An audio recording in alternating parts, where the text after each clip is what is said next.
In this video, I'm going to share exactly how I would invest my first $1,000 if I were starting out today in 2025.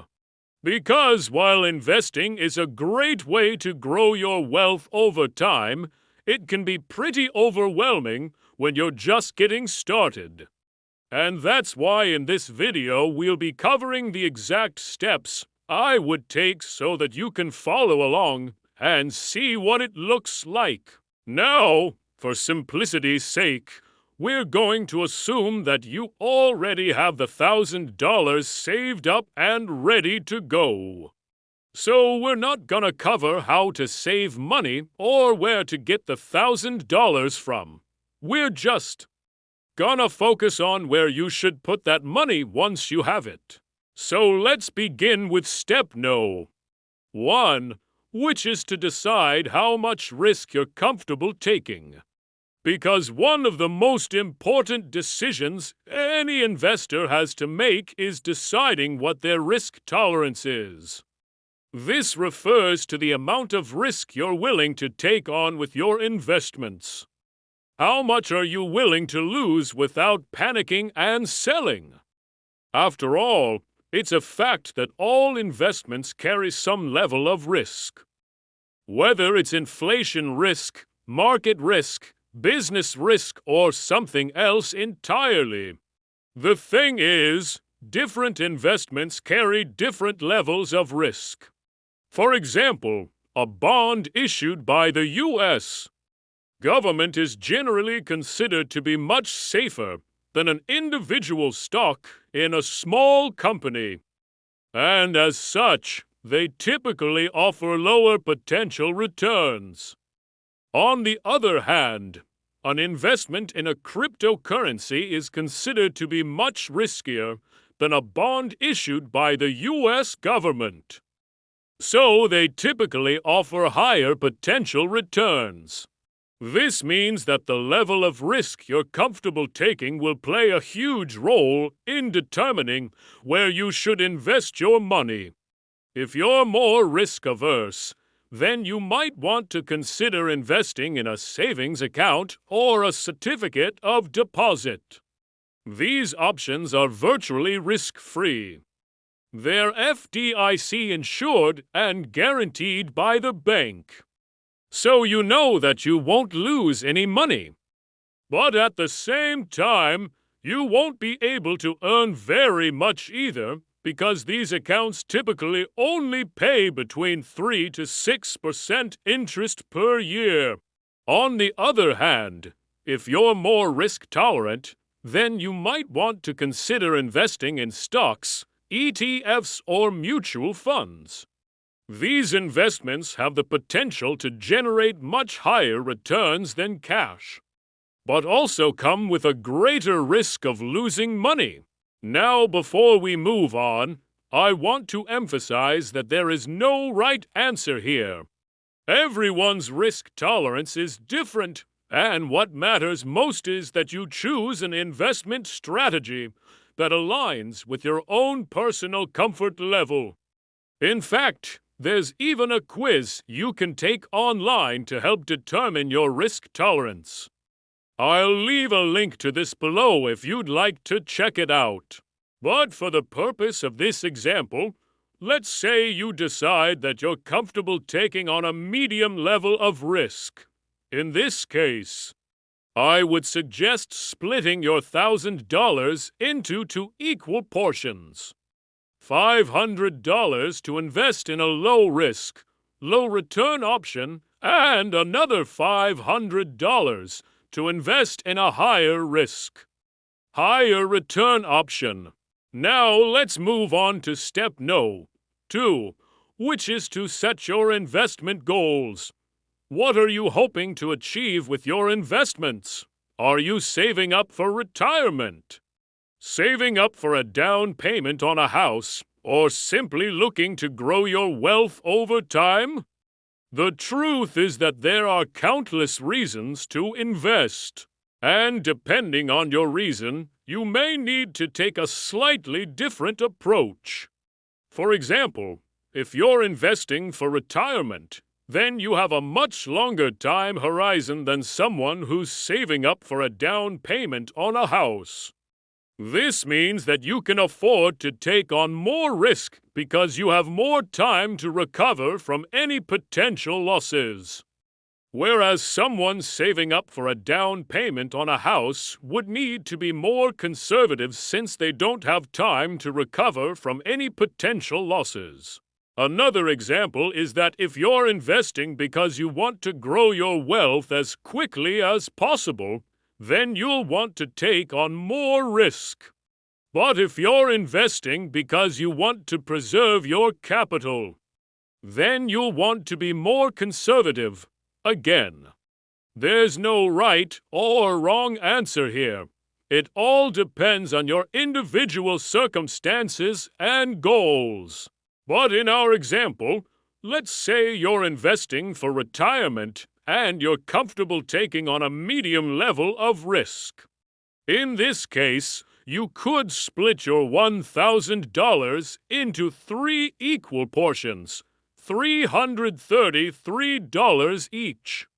The first portion would be invested in a very low risk, very low return option like a savings account or a CD. The second portion would be invested in a medium risk, medium return option like a total market index fund. And the third portion would be invested in a high risk, high return option like a growth stock mutual fund. Okay, now moving on to step 3, which is to choose your specific investments. This is where you'll actually decide which accounts, funds, stocks, or other investments you want to buy. Now there are hundreds of thousands of different investments to choose from, and it can be pretty overwhelming if you don't know where to start. That's why I recommend that beginners start with a low-cost total market index fund. This type of fund will give you instant diversification because it invests in a little bit of everything across the entire stock market.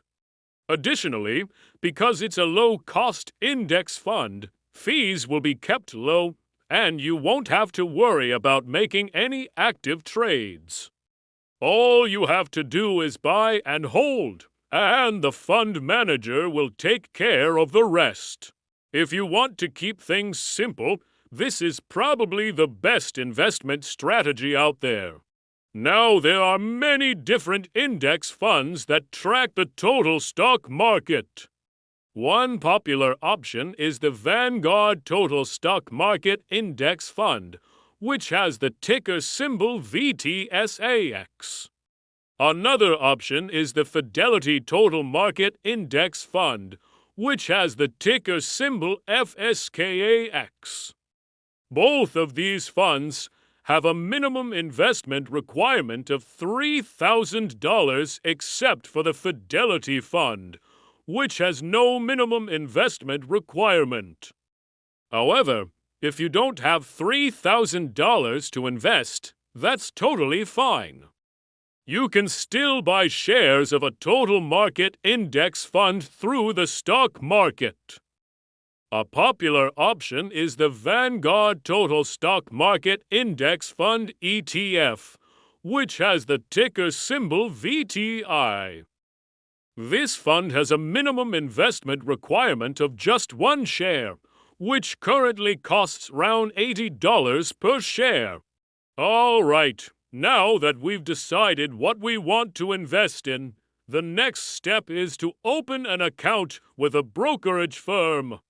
There are many different firms to choose from, each with its own pros and cons.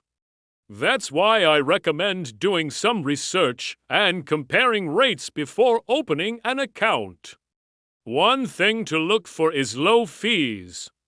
You want a firm that charges low commissions and fees because these can eat into your profits.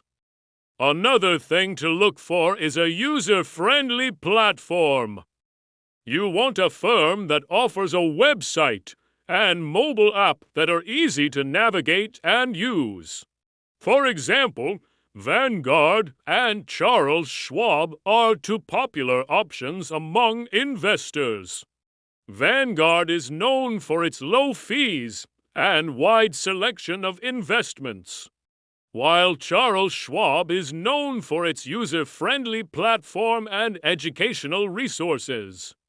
Ultimately, the best firm for you will depend on your individual needs and preferences. Now that you've opened your account, it's time to fund it. In order to do this, you'll need to link your bank account or transfer money from another financial institution. Once the funds are in your account, you can start investing. If you're buying shares of a stock or ETF, you'll need to place a trade. Most firms allow you to do this through their website or mobile app. Just enter in the ticker symbol and the number of shares you want to buy and hit submit. If you're investing in a mutual fund, then the process is a little different. Mutual funds are priced only once per day, once the markets close. This means that you can't place an order to buy shares throughout the day like you can with a stock. Instead, you can place an order for the following day and your shares will be purchased at the next available market price. Congratulations!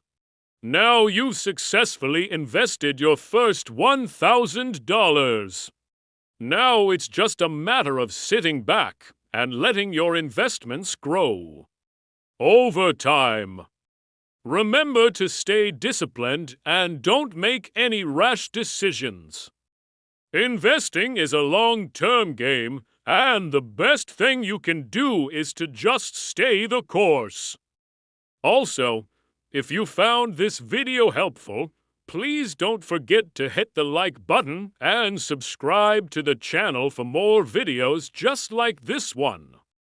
Thanks for watching, and we'll see you in the next video.